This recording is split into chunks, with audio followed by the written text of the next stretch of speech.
Shalom. Jemaat yang terkasih, pagi hari ini kita datang beribadah kepada Tuhan. Dengarkanlah panggilan ibadah dari Mazmur 50 ayat 14 hingga 15, demikian firman Tuhan. Persembahkanlah syukur sebagai korban kepada Allah dan bayarlah nazarmu kepada Yang Maha Tinggi. Berserulah kepadaku pada waktu kesesakan, aku akan meluputkan engkau dan engkau akan memuliakan aku.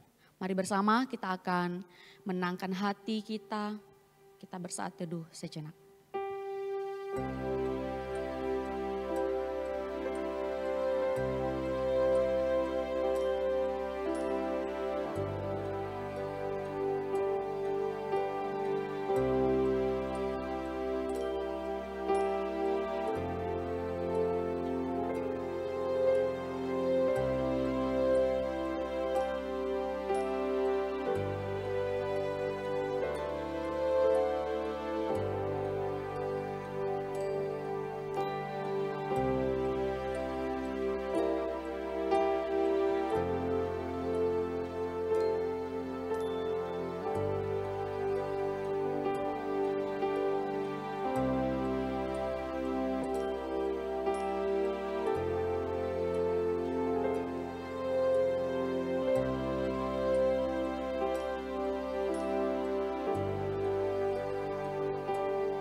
Ibadah kita pada pagi hari ini, kita mulai dengan satu pengakuan bahwa pertolongan kita datangnya dari Allah yang menciptakan langit dan bumi serta segala isinya, dan yang tidak pernah meninggalkan hasil perbuatan tangannya.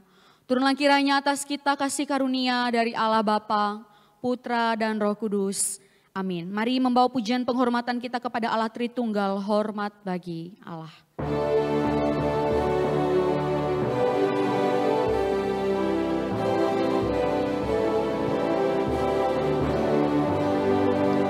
Hormat bagi Allah Bapa, hormat bagi anaknya, hormat bagi Roh, bagi murka tiganya yang esa.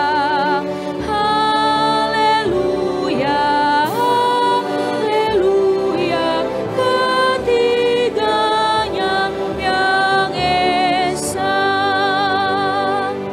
kita berdoa. Bapa kami di dalam surga, kami mengucap syukur buat anugerah, kebaikan dan kasih setia Tuhan dalam hidup kami. Di sepanjang satu minggu yang sudah berlalu, Tuhan sudah menolong setiap kami. Hingga pada pagi hari ini, Tuhan mengundang kami dan memampukan kami memenuhi undangan-Mu untuk boleh datang, berbakti, beribadah, memuji, meninggikan Engkau. Terima kasih Tuhan, terlepas dari semua hal, keadaan yang mungkin membuat kami khawatir, takut di beberapa waktu ini. Tetapi di sanalah kami boleh melihat penyertaan Tuhan yang sempurna. Ketika Tuhan boleh terus memberkati kami, Tuhan memberikan kami kekuatan, Tuhan memberikan kami pengharapan di tengah-tengah semua kekacauan-kekacauan yang terjadi. Kami bersyukur bahwa hari lepas hari kami boleh melewatinya bersama dengan Engkau. Bersyukur untuk kesehatan, untuk kekuatan, untuk pekerjaan, pelayanan, bahkan keluarga kami, bahkan termasuk diri kami sendiri. Terima kasih buat semua kemurahan-Mu, karena kami sungguh tahu bahwa tanpa penyertaan Tuhan kami tidak mampu melewati hari lepas hari. Bapa di dalam surga, kami menyadari di sepanjang minggu yang sudah berlalu, ada banyak hal yang kami lakukan yang menyakiti hati Tuhan, yang tidak mempermuliakan Engkau. Kami tidak melakukan firman-Mu, kami tidak memberitakan Injil-Mu, kami tidak menjadi kesaksian melalui kehidupan keseharian kami. Mulai dari tutur kata kami, apa yang kami rencanakan, apa yang kami lakukan, semua hal ada banyak yang menyakiti hati-Mu. Ya Tuhan, ampunilah setiap kami. Berbelas kasihan bagi setiap kami, sehingga setiap yang datang pada pagi hari ini dilayakan untuk boleh datang memuji meninggikan Engkau. Kami menyerahkan ibadah pada pagi hari ini, keamanan, ketentraman, biarlah semuanya datang daripada-Mu ya Tuhan, dan nama Tuhan ditinggikan, dimuliakan. Terpuji nama-Mu di dalam Kristus Yesus, kami sudah berdoa dan kami mengucapkan syukur. Amin. Bapak Saudara dipersilakan duduk.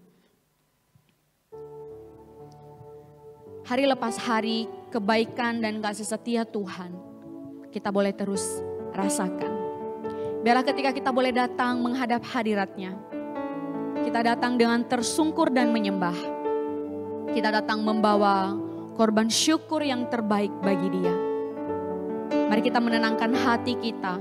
Kita siapkan hati dan pikiran kita untuk datang berbakti kepada Dia. Biarlah singer yang akan memulai pujian ini menghantar kita dalam ibadah.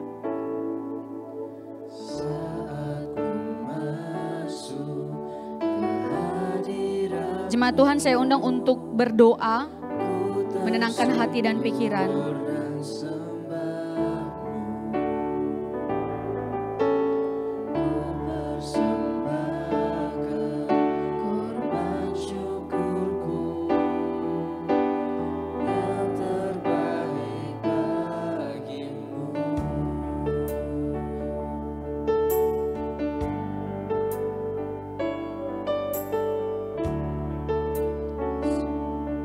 Mari bersama kita pujikan Saat Ku Masuk.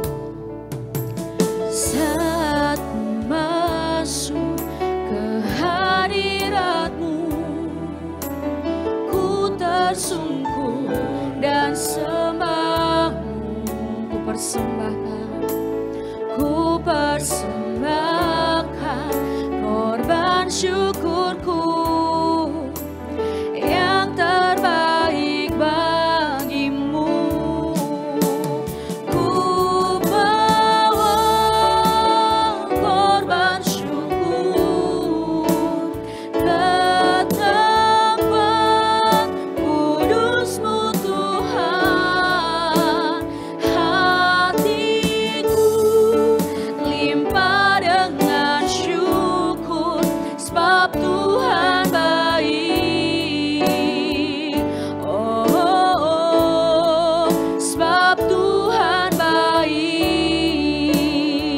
Bawa korban syukur ke tempat kudus-Mu. Ku bawa korban syukur ke tempat kudus-Mu Tuhan.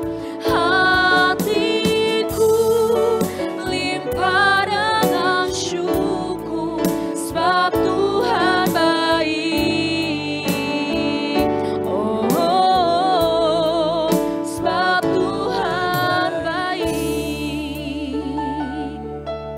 Saat ku masuk ke hadirat-Mu, biarlah hati yang penuh syukur, itulah yang kami persembahkan. Korban yang terbaik bagi-Mu Tuhan. Saat ku masuk ke hadirat-Mu, ku tersungkur. Kami mau persembahkan korban syukur. Ku persembahkan korban syukurku yang terbaik bagimu. Ku bawa korban syukur ke tempat kudus-Mu Tuhan. Hatiku limpah dengan syukur sebab Tuhan baik. Oh, oh, oh, sebab Tuhan baik. Jemaat saja pujikan, ku bawa korban.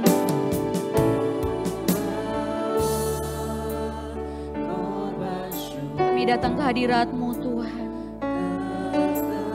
membawa hati yang penuh syukur, memuji meninggikan Engkau sebagai korban syukur. Kiranya Engkau menerima setiap pujian penyembahan kami Tuhan. Sebab Tuhan baik. Oh, oh, oh, ku bawa. Mari jemaat Tuhan bangkit berdiri.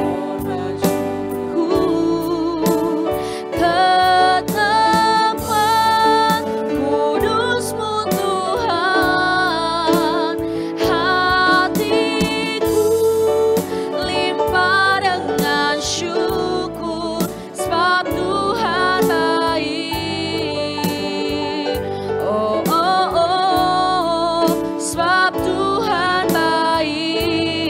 sebab Tuhan baik. Oh, oh, oh, sebab Tuhan baik. Terima kasih, terima kasih. Terima kasih. Bapak Saudara, sungguh Tuhan itu baik di dalam hidup kita. Bukankah kasih setianya yang terus kita rasakan dan kita nikmati dari hari ke hari.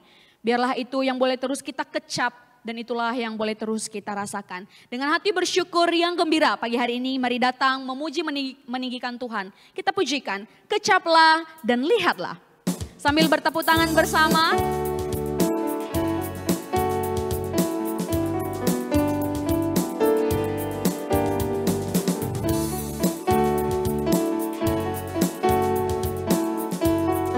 Boleh saya lihat senyumannya ya. Kecaplah dan lihatlah betapa baiknya Tuhan itu.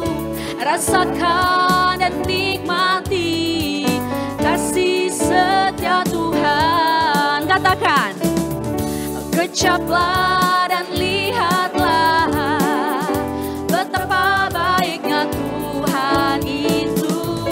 Rasakan dan nikmati kasih setia Tuhan. Kasih setia, kasih setia Tuhan. Syukur bagimu Tuhan, segala hormat bagimu Tuhan. Allah yang mengasihiku, Allah yang memeliharaku. Oh, syukur bagimu Tuhan, segala hormat. Amin.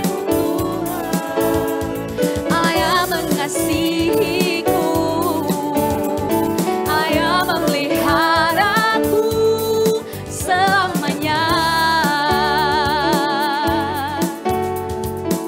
Kebaikan dan kasih setia Tuhan terus kita rasakan. Katakan kecaplah. Kecaplah dan lihatlah betapa baiknya Tuhan itu. Rasakan dan nikmati kasih setia Tuhan. Syukur bagimu Tuhan, segala hormat bagimu Tuhan. Allah yang mengasihiku, Allah yang memeliharaku. Oh, syukur bagimu Tuhan, segala hormat bagimu Tuhan. Allah yang mengasihiku, Allah yang memeliharaku. Katakan, oh, oh, syukur bagimu Tuhan. Amin. Segala hormat bagimu Tuhan. Allah yang mengasihiku, Allah yang memeliharaku. Oh, syukur bagimu Tuhan, segala hormat bagimu Tuhan. Allah yang mengasihiku, Allah yang memeliharaku. Allah yang mengasihiku, Allah yang memeliharaku selamanya. Selamanya, selamanya. Mari beri kemuliaan untuk Tuhan. Silakan duduk Bapak Ibu Saudara. Ketika kita boleh mendapat yang terbaik, menerima yang terbaik, bukankah seharusnya kita juga membawa yang terbaik bagi Tuhan? Ketika kita berbicara tentang persembahan, kadangkala itu terasa tabu begitu ya. Gereja terus membicarakan tentang persembahan, tentang uang. Tetapi kita juga harus mengerti bahwa apa yang kita berikan, kualitas yang kita berikan itu menunjukkan bagaimana kualitas hati kita. Biarlah firman Tuhan yang akan diberitakan bagi setiap kita pada pagi hari ini melalui hambanya Pak John boleh mengingatkan sekali lagi apa yang menjadi kerinduan dan isi hati Tuhan bagi setiap kita. Kita persiapkan hati kita pujikan pujian. Ku membawa kepadamu persembahan yang kurindukan engkau terima. sebagai korban syukur melalui pujian.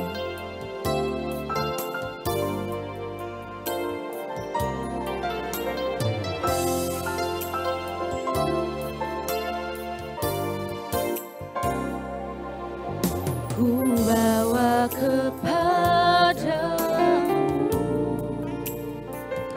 oh Tuhan, persembahanku ini. Ku ingin Engkau menerima korban syukurku melalui pujian.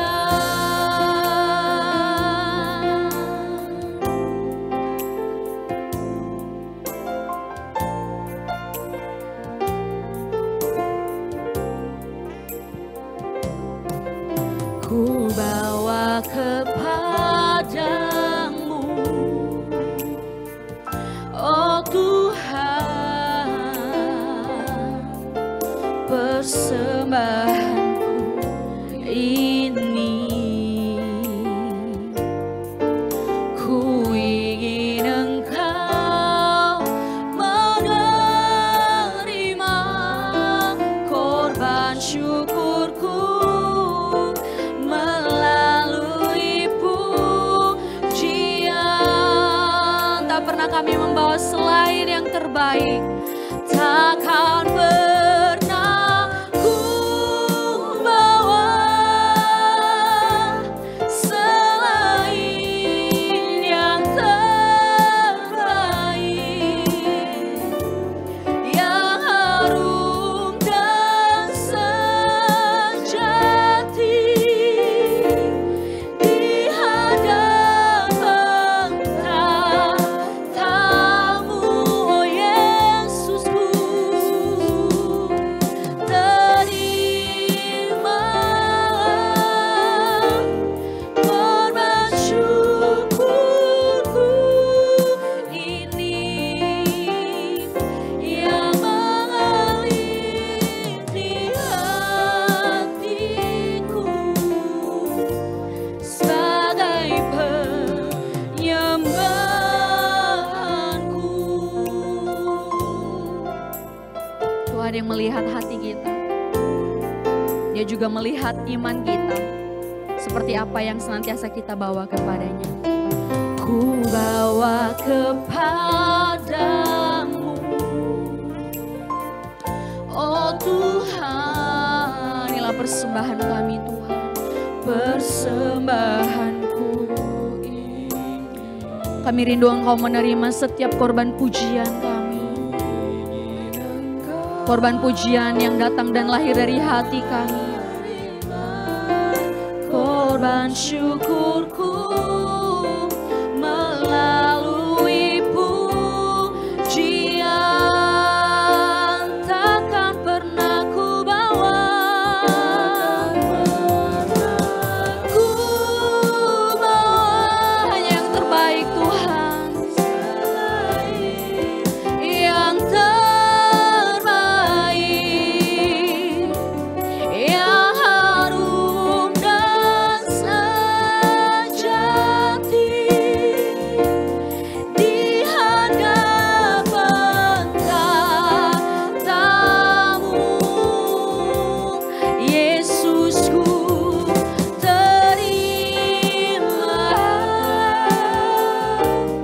korban syukurku ini yang mengalir di hatiku sebagai penyembahan. Saya mengundang kita semua untuk bangkit berdiri dan katakan, takkan pernah ku bawa selain. Ini kami di hadapan-Mu Tuhan. Ini setiap kami datang menghampiri Engkau, masuk di dalam hadirat-Mu, membawa hati kami yang penuh syukur melimpah dengan sukacita. Kami membawa pujian penyembahan kami sebagai korban syukur di hadapan Yesus.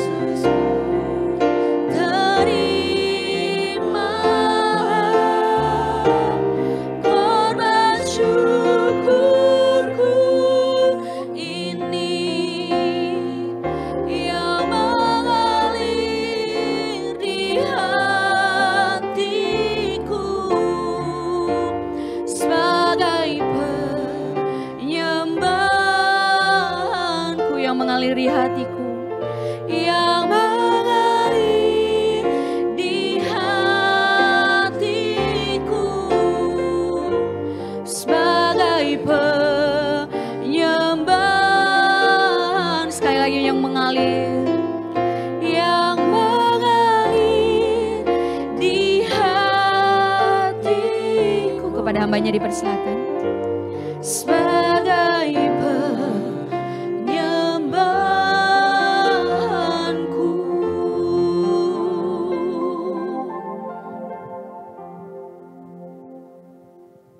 kita berdoa.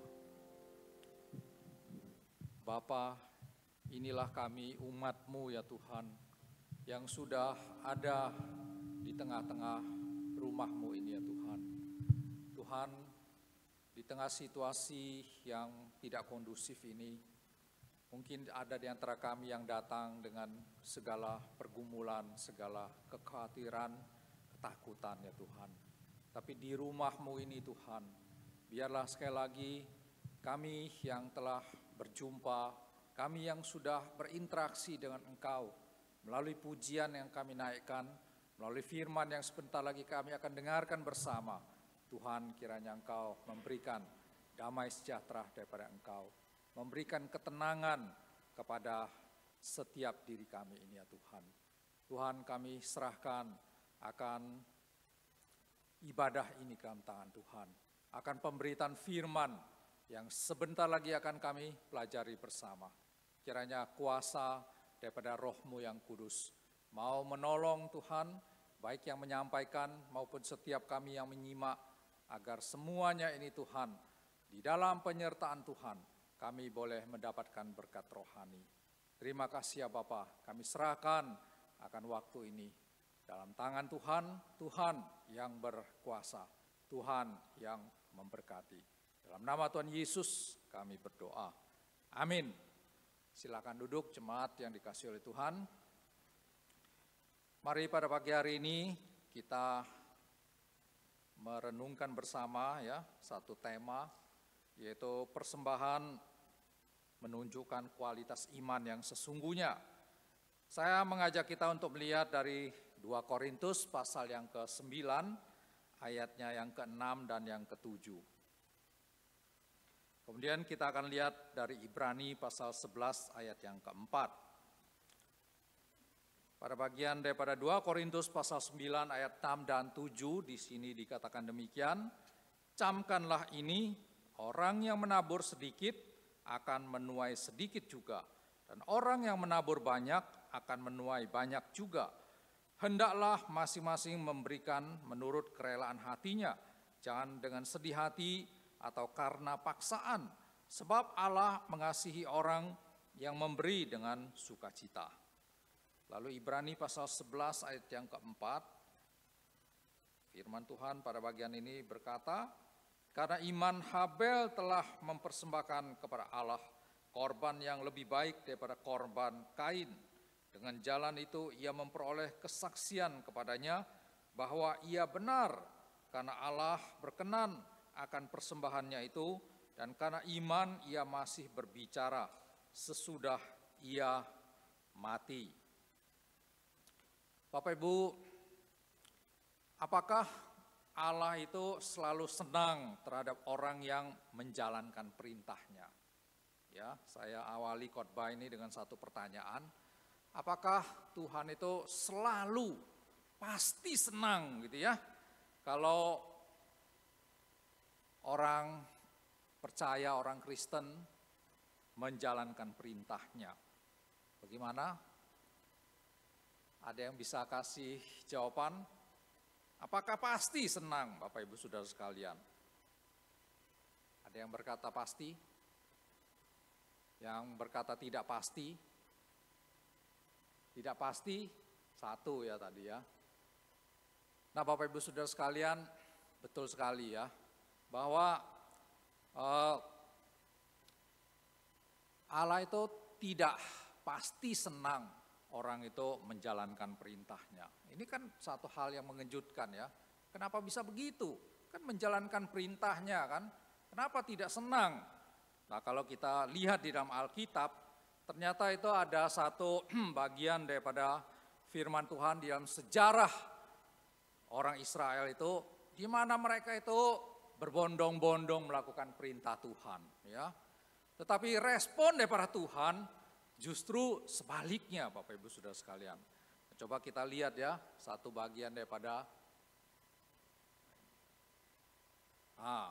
kita lihat dari Amos pasal 5 ayat 21 sampai 22. Apa yang dikatakan oleh Allah pada bagian ini melalui nabinya Amos. Jadi konteks ini orang Israel itu datang memberikan persembahan korban kepada Tuhan. Dan ini reaksi daripada Tuhan. Aku membenci, aku menghinakan perayaanmu, dan aku tidak senang kepada perkumpulan rayamu. Sungguh apabila kamu mempersembahkan kepadaku korban-korban bakaran dan korban-korban sajianmu, aku tidak suka, dan korban keselamatanmu berupa ternak yang tambun, aku tidak mau pandang.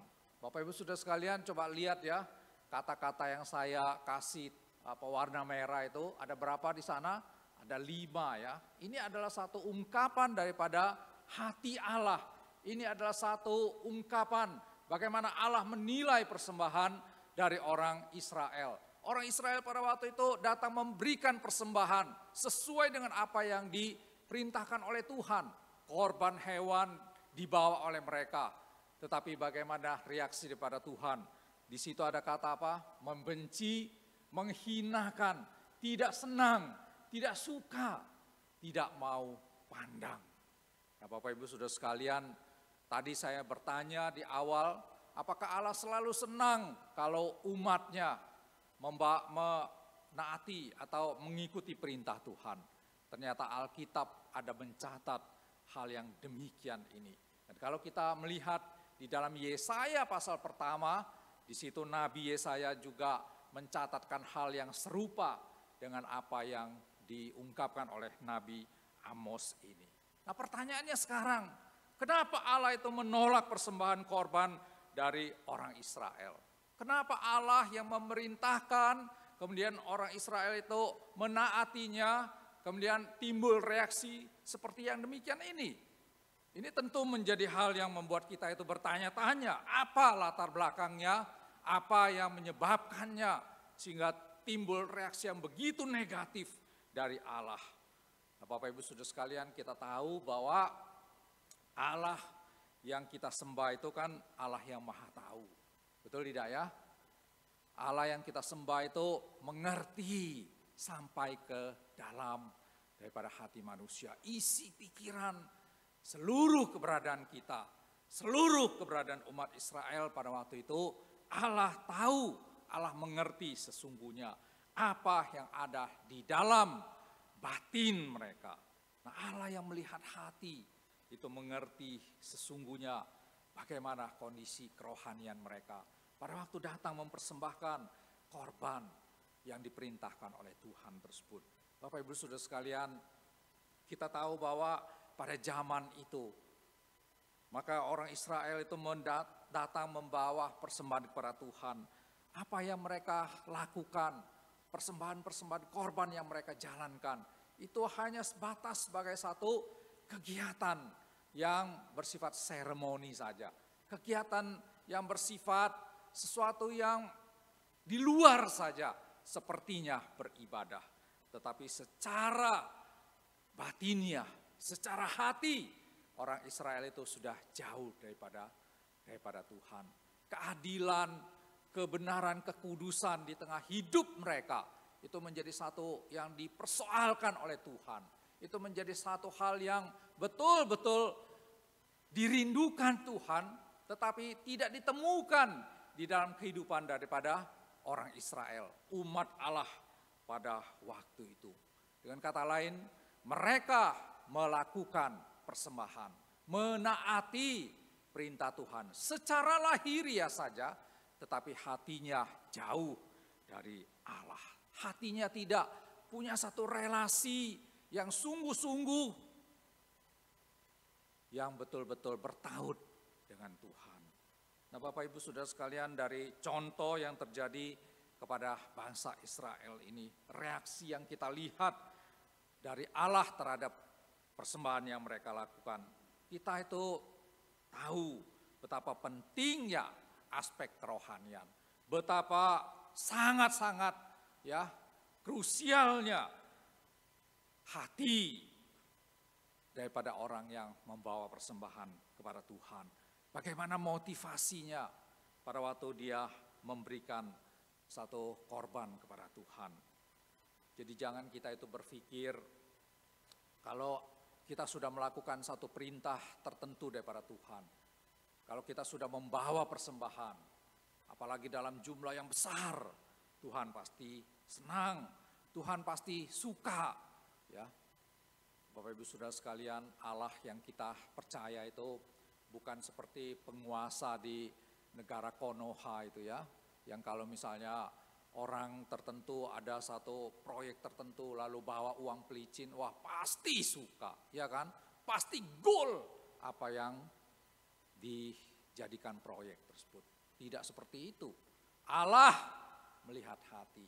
Allah peduli terhadap kualitas kerohanian daripada seseorang yang membawa sesuatu persembahan kepada Tuhan. Apa yang ada di dalam hati itu sangat-sangat menentukan perkenanan Allah atas persembahan itu. Nah, kalau kita berbicara mengenai persembahan, ada dua hal ya yang pasti tercakup di dalamnya. Dua aspek itu yaitu apa? Yaitu aspek yang kelihatan, lalu aspek yang tidak kelihatan. Yang kelihatan itu yang visible, yang bisa dilihat oleh mata jasmani kita, yang sangat-sangat menjadi hal yang terbuka. Ya, tetapi ada hal lain, aspek lain yang tidak kelihatan, yang tersembunyi, tetapi terbuka sepenuhnya, apa adanya di hadapan Allah yang Maha Tahu. Nah, Bapak Ibu, apa yang menjadi bagian yang kelihatan itu pada waktu berbicara atau terkait dengan masalah persembahan, yaitu masalah jumlah. Nah, kalau kita berbicara mengenai masalah jumlah, itu pasti akan apa? Berbicara mengenai masalah besar kecil ya, banyak sedikit dan lain sebagainya. Nah, itu adalah hal yang kelihatan. Pada waktu saya kuliah di Amerika itu persembahannya pada waktu ikut ibadah di gereja ya, persembahannya itu tidak pakai kantongan ini ya toh. Kantongan ini kan masih lumayan lah ya, kasih berapa kan orang tidak tahu ya. Tapi waktu itu pakai nampan yang maksudnya itu terbuka, yang kayak baki untuk antar minuman itu Bapak Ibu Saudara sekalian. Nah, itu kan kalau kita kasih persembahan misalnya cuman $1 kelihatan, betul tidak ya? Kemudian $10 kelihatan, $100 kelihatan ya. Tangan kita kasih sana langsung kelihatan Bapak Ibu Saudara sekalian. Nah, ini besar kecil adalah hal yang bisa dilihat. Lalu apalagi yang bisa dilihat? Yaitu mengenai frekuensinya, rutin atau sesekali. Ya, rutin, tiap minggu kita datang persembahan, tiap bulan kita ada ucapan syukur. Nah, itu kelihatan sekali kerutinannya. Ada juga yang sesekali. Nah, yang lebih repotnya Bapak Ibu Saudara sekalian adalah kalau kita kasih jumlah yang kecil, tetapi secara frekuensi itu cuman setahun sekali. Nah, ini kan repot juga ya. Setahun sekali kecil lagi jumlahnya. Misalnya cuman 50.000. Nah, itu pun pada waktu apa? Natalan toh. Nah, ini adalah tipe persembahan yang dilakukan oleh orang Kristen yang atau terkategori sebagai orang Kristen kapal selam. Setahun sekali baru muncul ke gereja. Dan itu persembahannya pun jumlahnya kecil. Nah, ini sangat menyedihkan ya Bapak Ibu Saudara sekalian ya. Apakah kalau begitu, kalau dia setahun sekali, dia datang persembahan langsung besar, 100 juta. Senang tidak kita? Senang tidak? Kalau ada orang Kristen kapal selam itu, yang sekali dalam setahun datang beribadah, entah itu Natalan, entah itu Paskah, atau Jumat Agung, lalu sekali datang dengan jumlah yang besar, senang tidak? Ya kalau gereja bisa senang sih, iya kan? Betul tidak?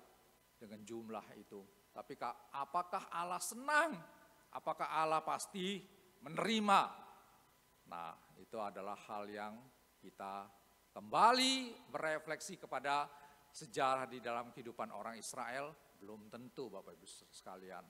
Karena persembahan yang dikenan oleh Allah itu bukan urusan besar kecil, banyak sedikit. Tapi yang lebih penting lagi itu adalah kualitas iman kita, pemahaman kita. Lalu aspek yang kedua adalah yang tidak kelihatan, yang invisible itu. Nah, apa yang tidak kelihatan ini meliputi apa saja? Yang tidak kelihatan itu adalah kualitas kerohanian. Ya, kualitas kerohanian. Kalau misalnya Bapak Ibu Saudara sekalian, seperti misalnya mungkin di antara kita ini ada yang tahu ya, dan mungkin juga ada yang sudah pernah nonton film ya bercerita mengenai mafia, yaitu The Godfather. Ada yang tahu? Ada yang pernah lihat?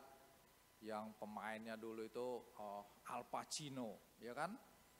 Nah, Bapak Ibu Saudara sekalian, di dalam film yang seperti itu ada satu adegan atau scene ya, di mana dia itu datang ke gereja. Ini ketua mafia datang ke gereja, lalu diberkati oleh pihak otoritas daripada gereja itu. Kenapa? Karena dia adalah orang yang memberikan persembahan, ya, mendukung pekerjaan daripada gereja dengan persembahan jumlah yang besar. Bapak Ibu Saudara sekalian, ketua mafia loh ini ya, ketua mafia. Saudara tahu sendiri ya, kalau mafia itu segala hal menjadi halal, betul tidak ya? Segala cara dilakukan, bunuh, pertumbuhan darah, dan lain sebagainya itu, wah itu sudah makanan sehari-hari. Lalu ini datang memberikan persembahan, mendukung kegiatan gereja, diterima, diberkati oleh otoritas gereja di dalam film itu. Dan saya yakin apa yang ditayangkan di dalam film itu sebenarnya juga menggambarkan apa yang ada di dalam kehidupan nyata daripada pelaksanaan yang terjadi di negara tertentu. Ketua mafia beragama tertentu memberikan persembahan tertentu dalam jumlah yang besar. Saudara yakin kerohaniannya sesuai dengan apa yang dikehendaki oleh Tuhan? Yakin? Nah, disinilah permasalahannya ya, aspek yang tidak kelihatan itu memainkan satu peranan yang sangat penting sekali. Pada waktu kita mau melihat persembahan itu seperti persembahan yang Habel berikan kepada Tuhan, yang dikenan oleh Tuhan. Hal yang tidak kelihatan, aspek kerohanian itu adalah hal yang sangat-sangat mendasar sekali. Kalau itu tidak ada, saya yakin kalimat-kalimat yang saya kasih warna merah tadi dari kitab Amos itu tidak pernah akan berubah dari sikap atau respon Tuhan terhadap persembahan yang demikian itu. Lalu yang kedua Bapak Ibu, bagaimana konsep persembahan yang diberikan oleh seseorang kepada Tuhan? Nah tadi kita membaca ya prinsip tabur tuai. Nah, Bapak Ibu Saudara sekalian, ada orang yang memahami tabur tuai itu sebagai satu hal yang sifatnya itu seperti memancing. Kalau memancing itu, teorinya memancing itu adalah umpannya kecil, harapannya ya umpannya teri, harapannya supaya dapat kakap ya kan, tuna dan lain sebagainya. Nah, Bapak Ibu, saya pada waktu remaja itu pernah ada di dalam satu KKR yang dibawakan oleh pendeta yang cukup punya nama pada zaman itu. Dan pada waktu berbicara mengenai satu persembahan, ya, dia mengatakan satu kalimat yang saya itu masih ingat sekali sampai saat sekarang ini. Kata-katanya pun sepertinya persis seperti yang dia sampaikan. Dia mengatakan apa? Dia mengatakan, kalau misalnya di kantong saya atau dompet saya ini tinggal 10.000, saya tidak akan ragu untuk mengeluarkannya, memberikannya kepada Tuhan, mempersembahkannya kepada Tuhan. Karena saya yakin kalau uang 10.000 itu saya persembahkan kepada Tuhan, Tuhan pasti akan melipat gandakannya menjadi 100.000, bahkan lebih daripada itu. Nah, Bapak Ibu Saudara sekalian, ini adalah persembahan yang dilatar belakangi dengan konsep memancing tadi, ya. Dengan pemahaman kalau saya keluarkan uang kecil, maka saya pasti akan mendapatkan jumlah yang besar. Bapak Ibu Saudara sekalian, dengan konsep yang seperti ini, kalau kita lakukan persembahan seperti itu, sepertinya Tuhan itu menjadi apa ya? Menjadi kayak pohon uang gitu ya. Sepertinya Tuhan itu menjadi apa? Menjadi satu pribadi yang harus menggenapi, yang harus melipat gandakan apa yang dipersembahkan oleh orang percaya. Apa seperti itu konsep tabur tuai seperti yang kita baca dari 1 Korintus pasal 9 ayat yang ke-6 tadi. Nah, kita akan nanti ya lebih jauh memahaminya. Tapi saya mau mengatakan bahwa konsep persembahan dengan teori memancing itu sebenarnya sesuatu yang sangat-sangat melenceng sekali dari Alkitab, ya. Karena kenapa? Karena pada waktu kita punya konsep seperti itu, bahwa pada waktu saya memberikan 10.000, Tuhan pasti akan kembalikan 100.000, kita sudah menyebabkan apa? Pada waktu kita tidak dapat, pada waktu Tuhan tidak memberkati kita secara apa yang ada di dalam pikiran harapan kita, pasti kita akan punya satu image tertentu tentang Tuhan. Padahal apakah betul Tuhan itu mengatakan hal yang seperti demikian, bahwa persembahan itu menjadi satu sarana mekanis seperti memancing tadi, ya. Lalu yang ketiga, kondisi hati. Bagaimana, apa yang menjadi satu dorongan motivasi pada waktu kita datang membawakan persembahan kepada Tuhan? Apakah itu adalah untuk reputasi diri kita? Oh, supaya saya dikenal di tengah-tengah gereja ini, supaya orang yang kaya, orang yang generous, yang berkemurahan, atau supaya saya ini bisa punya suara yang lantang di gereja. Apa itu motivasi kita?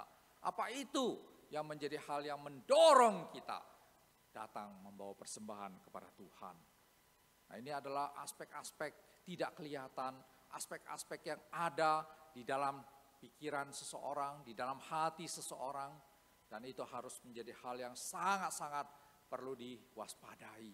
Karena Tuhan melihat itu semua, itu terbuka apa adanya di hadapan Tuhan.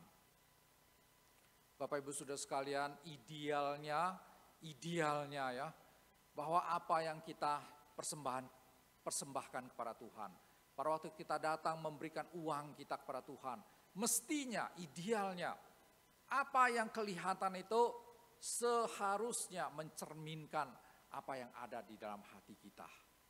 Ya, idealnya seperti itu.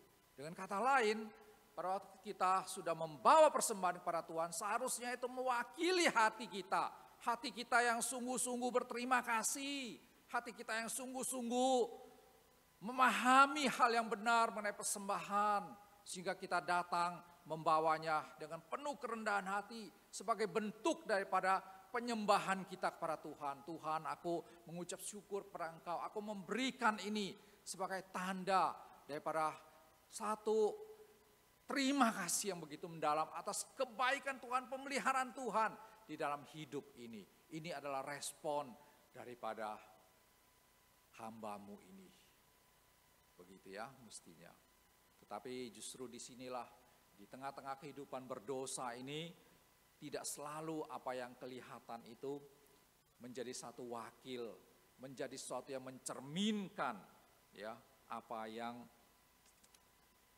ada di belakang yang tidak kelihatan itu. Tidak dengan sendirinya persembahan itu menjadi hal yang mencerminkan kondisi yang benar, kekudusan, kesalehan, penyembahan, penghormatan kepada Tuhan yang melatar belakangi persembahan. Karena itulah maka setiap orang percaya mestinya harus terus introspeksi diri berkaitan dengan persembahan ini. Nah, bagaimana supaya kita itu bisa membawakan persembahan yang menunjukkan kualitas iman yang sesungguhnya. Nah, dari 2 Korintus pasal 9 ayat 6 sampai 7 ada beberapa prinsip, 2 prinsip yang perlu kita perhatikan. Apa itu? Yang pertama, Bapak Ibu Saudara sekalian, tidak lain adalah pemahaman prinsip tabur tuai yang benar, ya. Pemahaman tentang prinsip tabur tuai yang benar. Ayat ke-6 mengatakan, camkanlah ini. Orang yang menabur sedikit akan menuai sedikit juga, dan orang yang menabur banyak akan menuai banyak juga. Bapak Ibu, apa yang bisa kita tangkap pesannya dari apa yang dituliskan oleh Rasul Paulus ini? Satu hal yang harus kita yakini adalah bahwa Allah itu bukan pribadi yang meremehkan, tidak melihat, tidak menghargai pemberian dari orang percaya kepada Dia, ya. Allah itu betul-betul menghargai persembahan yang benar, dan oleh karena itu, maka Bapak Ibu, orang yang memberi dengan benar, orang yang mempersembahkan dengan hati kesucian, kerohanian, kualitasnya yang baik, tidak mungkin ya akan luput dari perhatian dan juga daripada respon Tuhan. Ya kan, kalau orang Israel bawa persembahan yang seperti yang diperintahkan, tetapi hatinya jauh daripada Tuhan, Tuhan merespon seperti dari Amos pasal yang kelima tadi. Kalau misalnya Habel tadi ya, membawa persembahan yang berkenan kepada Tuhan, Tuhan juga merespon, Bapak Ibu Saudara sekalian. Pada waktu janda miskin itu hanya mempersembahkan 2 koin perak saja, yang sangat kecil jumlahnya. Tuhan juga merespon, Kristus merespon. Inilah persembahan yang diperkenan oleh Tuhan. Sampai kedua contoh ini ada di dalam Alkitab. Tercatat di dalam Alkitab, dibaca sepanjang zaman. Persembahan daripada janda miskin, persembahan daripada Habel, ya, persembahan daripada orang Israel, dicatat semua di dalam Alkitab. Itu membuktikan apa? Allah meresponi, Allah menghargai yang benar, Allah mengkoreksi, mengkritik yang salah. Nah, hubungannya dengan prinsip tabur tuai apa? Prinsip daripada tabur tuai itu adalah pada waktu Allah menghargai satu persembahan, ya. Kalau orang itu menuai, tentu orang itu punya pengharapan, ya, dari perspektif pertanian. Kalau orang itu menanam benih, tanam padi, tanam apa, pasti mengharapkan apa? Mengharapkan ada buahnya, betul tidak? Nah, saya yakin Tuhan yang menghargai persembahan, Tuhan tidak akan meluputkan berkatnya bagi orang yang membawa persembahan dengan cara yang benar, ya, dengan kerohanian, dengan kualitas iman yang sesuai dengan apa yang dikehendaki oleh Tuhan. Janda yang miskin itu tidak pernah tidak dihargai oleh Tuhan, dan pasti ada berkat daripada Tuhan kepada orang yang seperti itu. Habel persembahannya diterima oleh Tuhan, diingat oleh Tuhan, tidak mungkin tidak diberkati oleh Tuhan. Nah, Bapak Ibu Saudara sekalian, berkat Tuhan itu adalah apa? Bisa berbentuk materi, dan juga bisa berbentuk hal yang spiritual. Ya kan? Berkat Tuhan yang mungkin misalnya orang itu mempersembahkan dengan cara yang benar, kerohanian yang benar, motivasi yang memuliakan Tuhan. Tuhan bisa berkati dengan hal yang sifatnya material. Mungkin usahanya bertambah maju, mungkin keuntungannya bisa juga mengalami peningkatan dan lain sebagainya. Tuhan bisa memberkati dengan cara demikian. Tapi Tuhan juga bisa memberkati dengan hal yang bersifat spiritual. Ada kedamaian, ada sukacita, ada satu hal yang dimana orang itu betul-betul merasakan kedekatan daripada hubungan dengan Tuhan yang dialami secara lebih mendalam lagi.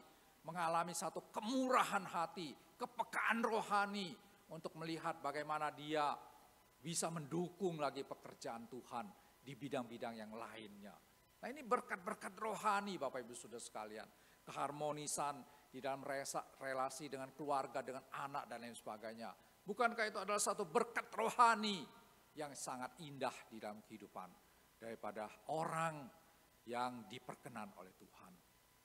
Nah, permasalahan yang sangat-sangat merisaukan ya adalah apa? Pada waktu kita itu memahami prinsip tabur tuai, Tuhan tidak melupakan persembahan daripada orang yang dibawa dengan kondisi yang baik, hati yang baik tersebut. Lalu kita selalu mengasosiasikan bahwa berkat yang Tuhan berikan adalah selalu harus dalam bentuk materi. Nah, ini ya konsepnya yang sangat-sangat keliru ya. Tadi saya mengatakan Allah menghargai, menerima persembahan daripada orang percaya yang diberikan dengan kualitas kerohanian yang baik. Dan berkat itu bisa dalam bentuk materi, berkat itu bisa datang mengalir dalam bentuk spiritual. Tetapi masalahnya adalah pada waktu kita datang memberikan persembahan, kita cuma mau tahu berkat itu dalam bentuk materi. Kita cuma mau tahu kalau berkat Tuhan itu harus dalam bentuk materi. Uang semakin banyak, tabungan semakin melimpah, ya, usaha semakin meluas, buka satu cabang, bisa selanjutnya adalah buka 2-3 cabang di tempat lain. Nah, itu saja yang menjadi fokus daripada orang yang memberikan persembahan kepada Tuhan. Nah, ini adalah satu konsep yang salah karena kita apa? Mematerialisasikan berkat Tuhan. Berkat Tuhan itu diidentikan dengan apa? Penambahan pundi-pundi, penambahan harta di dalam tabungan kita, emas bertambah, ya, uang bertambah dan lain sebagainya. Itu baru berkat Tuhan. Kalau secara rohani, secara hal-hal yang bersifat spiritual, itu tidak dianggap sebagai berkat daripada Tuhan. Nah, Bapak Ibu Saudara sekalian, disinilah kita perlu sangat-sangat mempunyai satu kepekaan, harus mempunyai satu kepekaan bahwa kalau kita punya konsep seperti itu, berkat Allah harus selalu dalam bentuk materi, itu sebenarnya sudah apa? Sudah tidak lagi sejalan dengan apa yang dikehendaki oleh Tuhan. Dan kita harus hati-hati Bapak Ibu Saudara sekalian. Jangan-jangan pada waktu kita mempersembahkan kepada Tuhan itu sebenarnya ya persepsi kita itu sudah sangat dipengaruhi oleh kondisi materialistik daripada budaya gaya hidup duniawi ini. Sehingga kita itu cuma punya apa? Seperti mata kuda ya, kacamata kuda. Kalau lihat sesuatu ya harus itu. Kalau bukan itu, bukan materi, itu tidak termasuk berkat Tuhan. Nah, ini hal yang sangat berbahaya Bapak Ibu Saudara sekalian. Pada waktu kita menjadikan prinsip tabur tuai itu sebagai motivasi utama, maka kita itu melihat persembahan sebagai apa? Sebagai ladang cuan. Nah, disinilah ada pergeseran yang sangat serius. Ini ada satu kekeliruan yang sangat-sangat parah Bapak Ibu Saudara sekalian ya. Mestinya kita persembahan kepada Tuhan itu apa? Motivasi utama, dorongan utamanya itu adalah berupa bentuk ucapan syukur. Ya. Kalau misalnya Tuhan memberkati persembahan kita, yaitu adalah satu hak Tuhan, ya. Itu adalah satu prerogatif daripada Tuhan. Mau dia bentuk materi, mau dia bentuk spiritual, berkat Tuhan, ya kita terima. Karena kenapa? Karena kita mempersembahkan dengan hati yang bersyukur, berterima kasih. Sudah mengalami begitu banyak kebaikan, pemeliharaan, anugerah yang tidak terhitung adanya. Kita bersyukur kepada Tuhan. Nah, ini harusnya yang menjadi motivasi utama kita. Sehingga pada saat kita datang mempersembahkan sesuatu kepada Tuhan, persembahan itu tidak menjadi satu ladang cuan bagi kita. Ya, tidak menjadi satu kesempatan seperti untuk tanda petik ya, mengharuskan Tuhan untuk sesuai dengan apa yang kita bayangkan, harapkan, yaitu selalu dalam bentuk materi. Nah, ini satu pelajaran yang sangat penting sekali untuk mengerti secara benar prinsip tabur tuai. Ya, jadi prinsip tabur tuai mengatakan apa? Kita harus percaya Tuhan yang menerima persembahan kita, Tuhan yang melihat hati. Tuhan yang melihat hati adalah Tuhan yang tidak melupakan, Tuhan yang tidak mungkin meremehkan, Tuhan yang tidak mungkin tidak menghargai persembahan yang benar. Tapi bagaimana bentuk daripada berkat Tuhan sebagai hal yang bisa dalam tanda petik didapatkan dari hasil tuaian itu adalah hak Tuhan yang menentukan. Mau bentuk materi, mau bentuk spiritual, kita semua terima kasih kalau kita mendapatkannya. Nah ya, ini yang sangat-sangat perlu dicamkan dengan baik. Yang kedua adalah persembahan berdasarkan kerelaan hati. Rela hati. Artinya apa Bapak Ibu Saudara sekalian rela hati itu? Artinya adalah kalau orang rela hati itu pasti tidak terpaksa. Kalau orang rela hati itu pasti tidak akan tertekan, tidak akan merasa tertodong, ya, tidak akan merasa wah beban ini terlalu berat ya.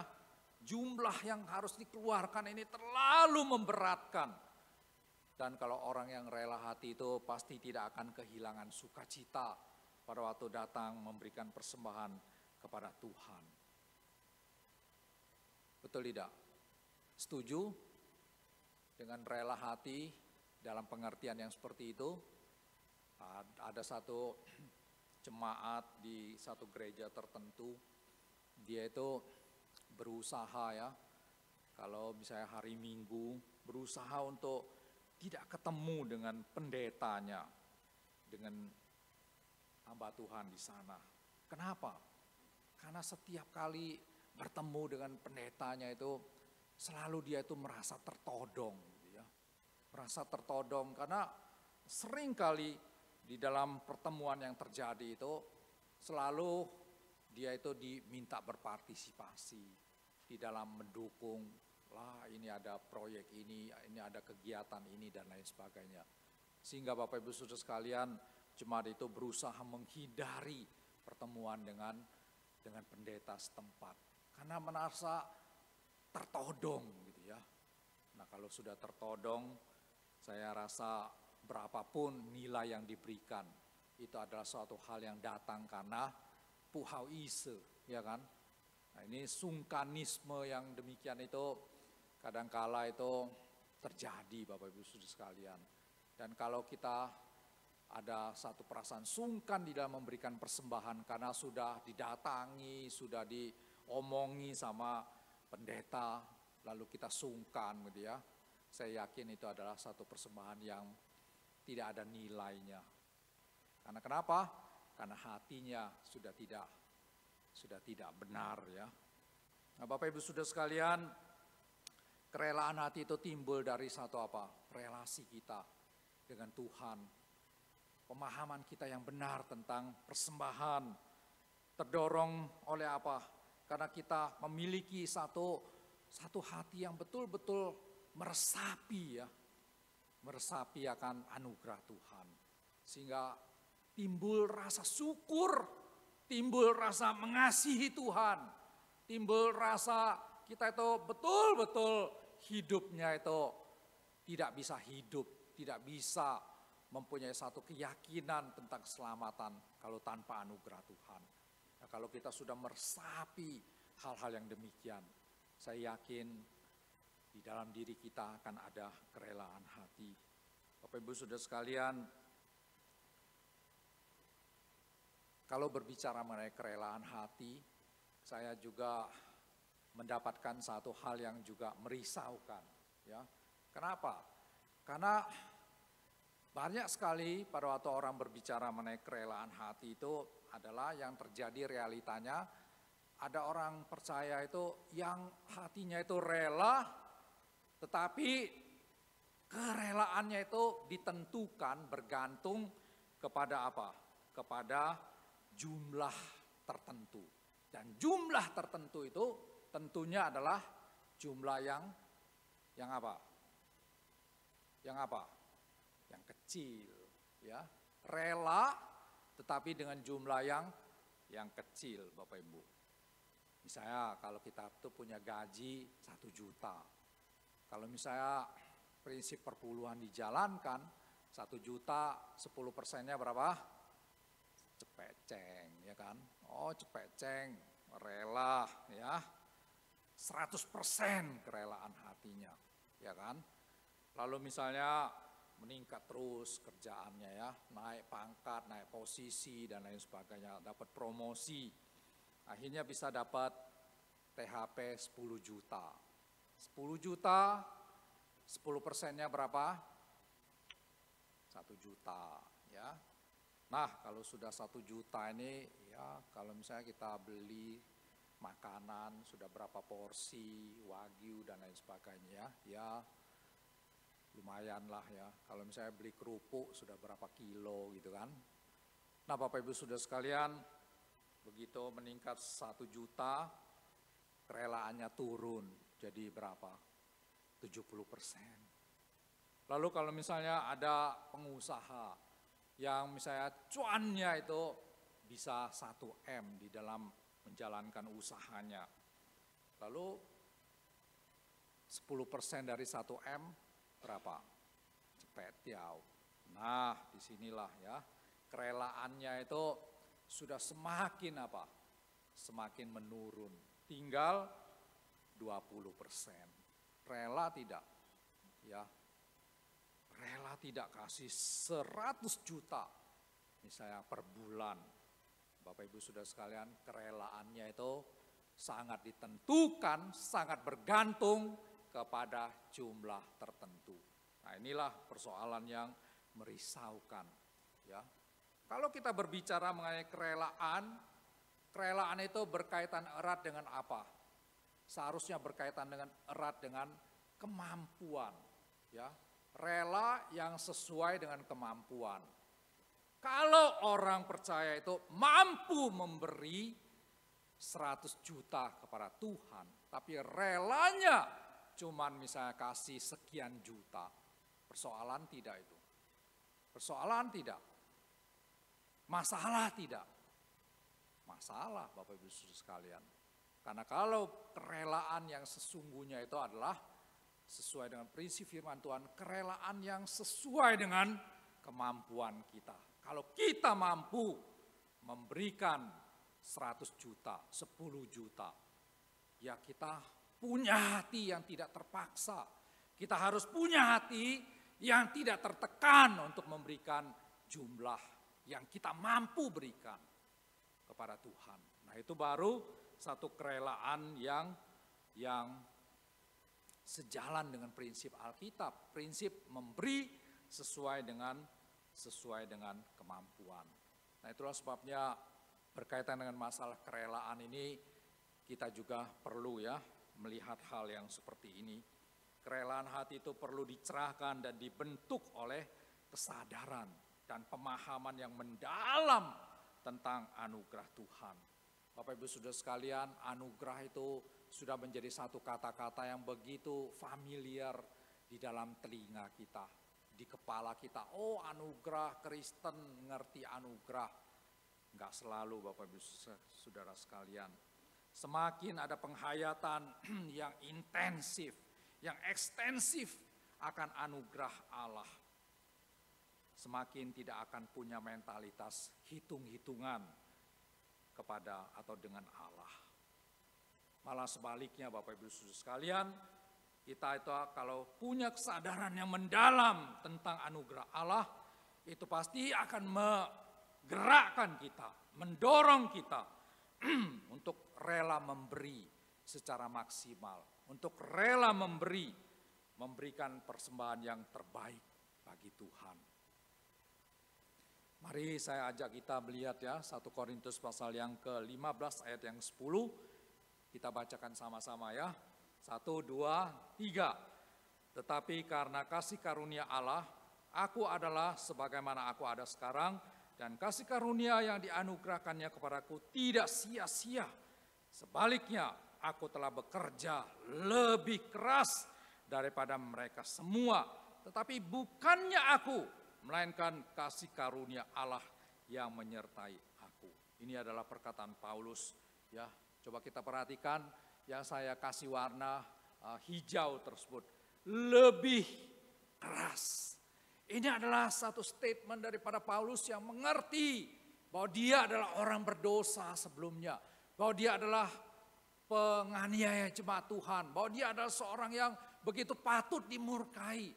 Tapi orang yang sangat-sangat berdosa ini mengalami anugerah Tuhan, bahkan diberikan kepercayaan yang begitu besar, menjadi rasul, diutus untuk satu pekerjaan yang luar biasa. Paulus begitu menghayati, meresapi akan makna anugerah, sehingga dia katakan bahwa pada waktu dia mengerti anugerah, maka dia bisa bekerja lebih keras. Nah, ini adalah satu hal yang menjadi konsep yang perlu kita juga pegang Bapak Ibu Saudara sekalian. Kalau orang Kristen betul-betul mengalami, menghayati, meresapi akan anugerah Tuhan, mestinya mentalitas kita itu adalah apa? Mentalitas kita itu adalah punya satu dorongan, punya satu gerakan hati untuk bagaimana ya saya ini bisa menjadi orang yang memberi lebih kepada Tuhan. Bagaimana saya ini sebagai pelayan Tuhan bisa menjadi orang yang memberikan kualitas pelayanan yang lebih baik lagi, lebih maksimal lagi kepada Tuhan. Nah, konsep lebih inilah yang jarang sekali ada di dalam kehidupan daripada orang percaya. Apalagi berkaitan dengan masalah persembahan. Banyak orang Kristen itu yang merasa memberikan sekian jumlah tertentu, oh itu sudah berlebih-lebihan diberikan kepada Tuhan. Jadi bukannya memikirkan bagaimana saya bisa lebih maksimal lagi, lebih menjadi berkat lagi bagi pekerjaan Tuhan, tapi merasa sudah berlebih-lebihan, ya sudah apa? Sudah menjadi orang Kristen yang merasa begitu habis-habisan dengan persembahannya kepada Tuhan. Bapak Ibu, apa yang Paulus katakan pada bagian ini ya, menyadarkan kita bahwa tidak ada yang kita berikan kepada Tuhan itu yang sifatnya kelebihan, berlebih-lebihan, yang sifatnya itu terlalu banyak untuk Tuhan. Karena apa? Karena Paulus mengatakan persembahkanlah seluruh seantero hidupmu kepada Tuhan.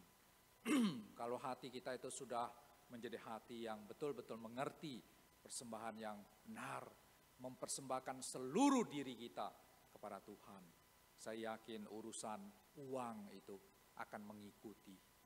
Ya, kita akan berusaha bagaimana semaksimal mungkin memberikan kepada Tuhan, sehingga kerelaan kita itu sesuai dengan kemampuan kita, bukan kerelaan kita ditentukan oleh jumlah tertentu seperti yang tadi.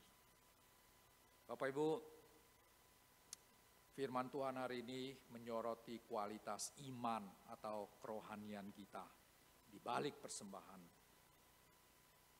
Marilah kita belajar sesuatu yang sangat penting sekali, ya. Bawalah persembahan kepada Allah dan koreksi kerohanian kita. Sejauh mana, semurni apa motivasi kita.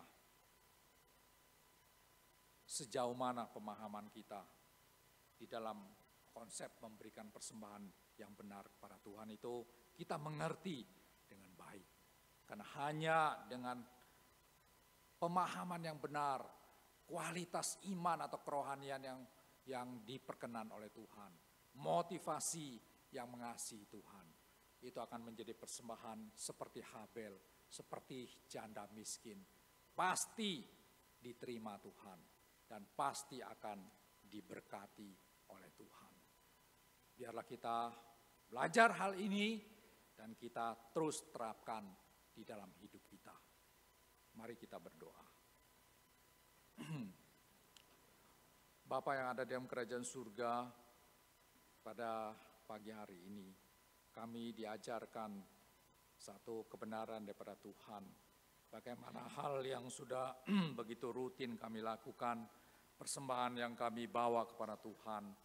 Tapi belum tentu itu adalah suatu hal yang mencerminkan kualitas iman, kerohanian yang diperkenan oleh Tuhan. Biarlah pada pagi hari ini kami boleh ya Tuhan belajar sesuatu dari terang kebenaran firman Tuhan. Dan hati kami, jiwa kami boleh dicerahkan oleh apa yang kami baru pelajari. Sehingga kalau ada yang keliru, ada yang salah, kami rela dibentuk, rela dibersihkan, rela dikikis, dan rela dibaharui oleh Tuhan sendiri. Terima kasih ya Bapa, dalam nama Tuhan Yesus kami berdoa. Amin. Mari Bapak Ibu Saudara sekalian, saya ajak kita untuk berdiri. Kita mau menaikkan 2 pokok doa syafaat.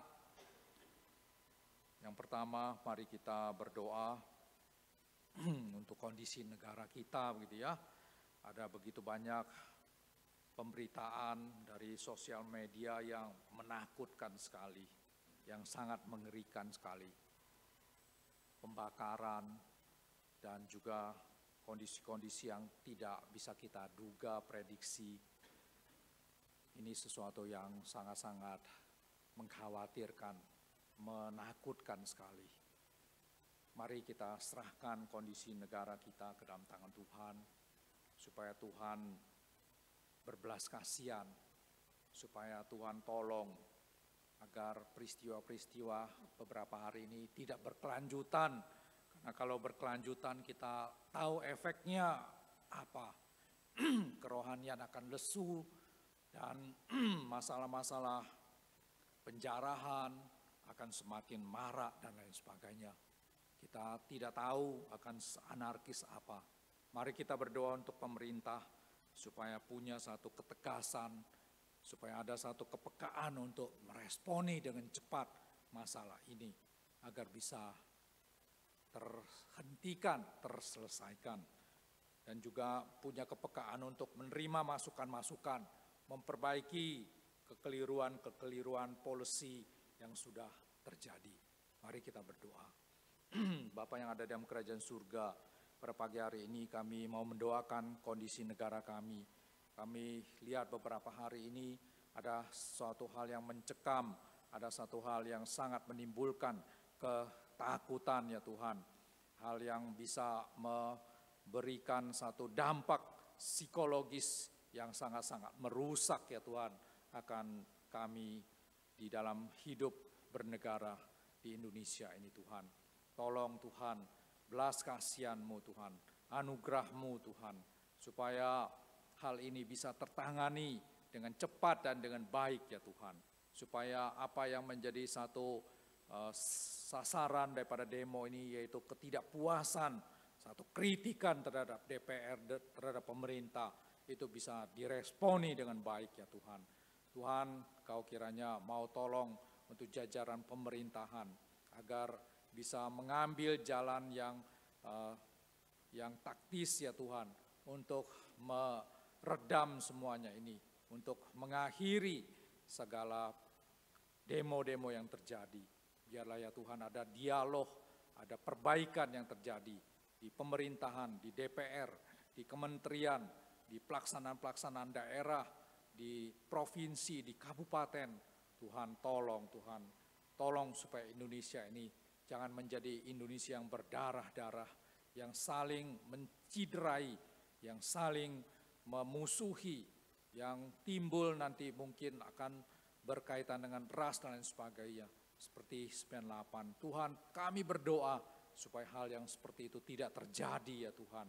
Tolong Tuhan, belas kasihanilah supaya negara ini tidak terjerumus ke dalam hal yang seperti itu. Terima kasih Bapak.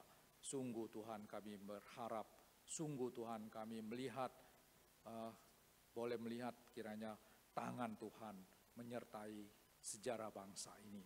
Dalam nama Tuhan Yesus kami berdoa. Amin. Yang kedua, kita berdoa juga untuk kondisi jemaat sekalian, baik itu usaha yang mungkin dalam beberapa hari ini akan mengalami hambatan, ya, mengalami persoalan-persoalan tertentu karena sepi dan lain sebagainya. Kita berdoa juga untuk kondisi hati daripada jemaat. Biarlah Tuhan juga tolong berikan mereka ketenangan, penghiburan, dan setiap kita boleh terus bersandar kepada Tuhan, berdoa, memohon Tuhan memelihara kita, menjauhkan kita dari hal-hal yang tidak diinginkan. Mari kita berdoa. Bapa di surga, kami juga berdoa untuk kondisi jemaat ya Tuhan. Kalau kami melihat berita di TV, melihat di YouTube, di sosmed yang lain, semuanya itu menciptakan dampak psikologis yang sangat-sangat mencekam, yang membuat kami ya Tuhan sepertinya sangat-sangat juga mengalami ketakutan ya Tuhan. Tapi kami yakin Tuhan, sebagai orang yang percaya kepada Engkau, biarlah dalam kondisi yang demikian ini, kami memiliki iman yang tertuju kepada Engkau. Kami memiliki keyakinan yang dibangun di atas karya daripada pemeliharaan Tuhan, belas kasihan dan anugerah Tuhan. Tuhan, tolonglah ya Tuhan untuk jemaat, supaya mereka yang menghadapi kesulitan karena masalah demo yang berkepanjangan ini, Tuhan, mereka juga boleh mendapatkan berkat Tuhan dengan cara yang lain ya Tuhan. Berkati juga ya Tuhan untuk kondisi psikologis daripada jemaat ya Tuhan. Biarlah mereka tidak berlarut-larut di dalam ketakutan, tapi juga terus waspada menjaga diri di dalam kehati-hatian, agar ya Tuhan juga terus menjadi orang percaya yang berharap, berdoa kepada Tuhan, bersandar kepada Tuhan, melewati masa-masa yang mencekam ini. Tolong kami ya Tuhan, agar kami boleh semakin melihat tangan Tuhan, pemeliharaan Tuhan tidak jauh, tidak lepas daripada kehidupan setiap kami. Berikan damai-Mu ya Tuhan, di tengah kekacauan yang ada ini ya Tuhan. Dalam nama Tuhan Yesus kami berdoa. Amin. Mari bersama dengan segenap orang percaya di seluruh belahan bumi, kita mengikrarkan pengakuan iman kita di dalam pengakuan iman rasuli yang berbunyi demikian. Aku percaya kepada Allah Bapa yang Maha Kuasa, Khalik langit dan bumi, dan kepada Yesus Kristus, anak yang tunggal Tuhan kita, yang dikandung dari Roh Kudus, lahir dari anak darah Maria, yang menderita sengsara di bawah pemerintahan Pontius Pilatus, salibkan, mati dan dikuburkan, turun ke dalam kerajaan maut. Pada hari yang ketiga, bangkit pula dari antara orang mati, naik ke surga, duduk di sebelah kanan Allah, Bapa yang Maha Kuasa. Dan dari sana Ia akan datang untuk menghakimi orang yang hidup dan yang mati. Aku percaya pada Roh Kudus, gereja yang kudus dan am, persekutuan orang kudus, pengampunan dosa, kebangkitan tubuh, dan hidup yang kekal. Amin. Silakan duduk jemaat yang dikasihi.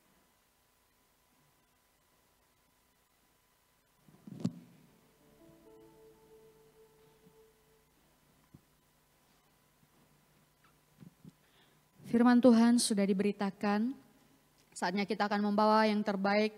Kita persiapkan persembahan kita sambil kantong persembahan dijalankan. Kita pujikan pujian, kubri persembahan.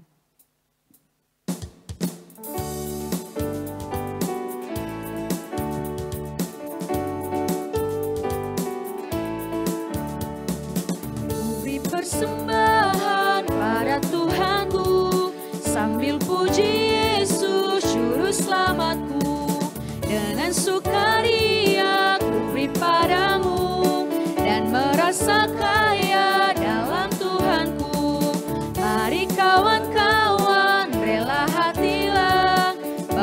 persembahan, datanglah segera.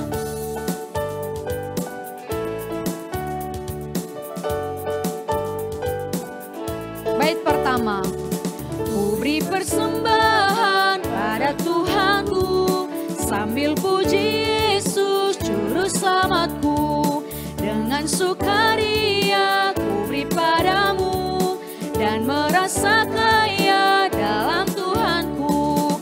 Mari kawan-kawan, rela hatilah, bawa persembahan, datanglah segera.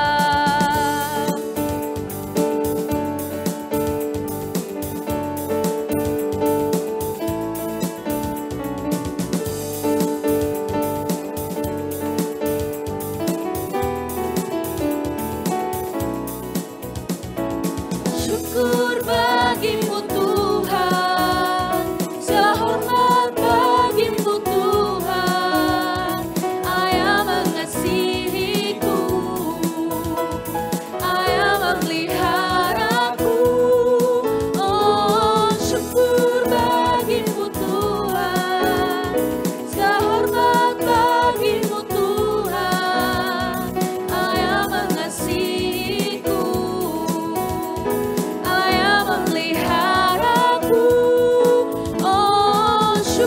saya mengundang jemaat Tuhan untuk bangkit berdiri.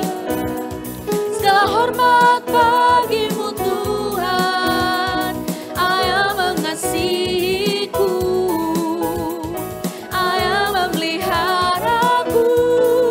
Oh, syukur bagimu Tuhan, segala hormat bagimu Tuhan, Ayah mengasihiku, Ayah memeliharaku. Allah yang mengasihiku, Allah yang mengasihiku, Allah yang memeliharaku selamanya,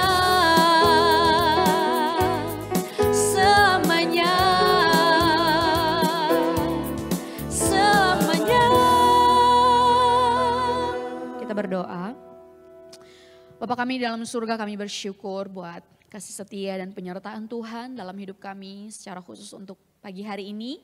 Ketika kami boleh datang beribadah kepadamu, kami juga diberkati melalui firman-Mu, diingatkan, ditegur, dan diberitahukan kembali apa yang menjadi isi hati Tuhan untuk kami kerjakan, untuk kami hidupi. Dan bersyukur untuk kesempatan ketika kami boleh datang membawa persembahan sebagai ucapan syukur kami dari apa yang sudah Tuhan limpahkan di dalam hidup kami hari lepas hari. Kiranya Engkau dimuliakan, disenangkan dari semua persembahan yang telah kami bawa. Dan biarlah ini boleh mendukung pekerjaan Tuhan di gereja kami. Dan dimanapun dialokasikan setiap persembahan jemaat-Mu. Berkati setiap jemaat-Mu yang sudah memberi dan mungkin yang belum sempat memberi, kiranya berkat Tuhan juga boleh nyata di dalam hidup setiap jemaat-Mu. Berkati para pengurus yang mengelola Tuhan, yang memberikan hikmat bijaksana untuk boleh mengelola setiap persembahan ini dengan penuh tanggung jawab dan takut akan Tuhan. Terpuji nama-Mu, dalam Kristus Yesus kami sudah berdoa dan kami mengucapkan syukur. Amin. Mari kita mengembalikan segala kemuliaan hormat bagi Tuhan, doksologi dan doa berkat oleh penginjil Sulaiman.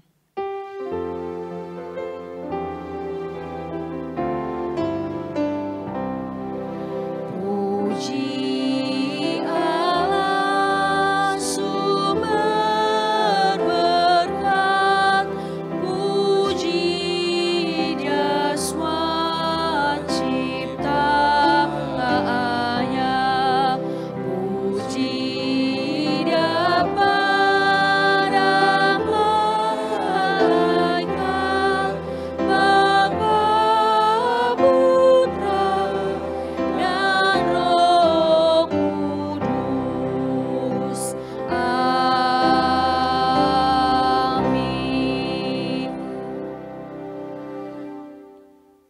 dikasihi oleh Tuhan, engkau tahu engkau adalah umat yang dicintai oleh Tuhan. Dan Tuhan tidak akan pernah membiarkan kau berjalan sendiri. Karena itu pulanglah, yakinlah bahwa Tuhan menyertai engkau. Dan terimalah berkat daripada Tuhan. Kiranya kasih karunia daripada Allah Bapa, kekuatan dan penopangan dari Tuhan kita Yesus Kristus, anugerah dan penghiburan dari Allah Roh Kudus, akan akan menyertai kehidupan kita senantiasa, menuntun kehidupan kita senantiasa, dan memberkati kehidupan kita senantiasa, mulai saat ini sampai selama-lamanya. Amin.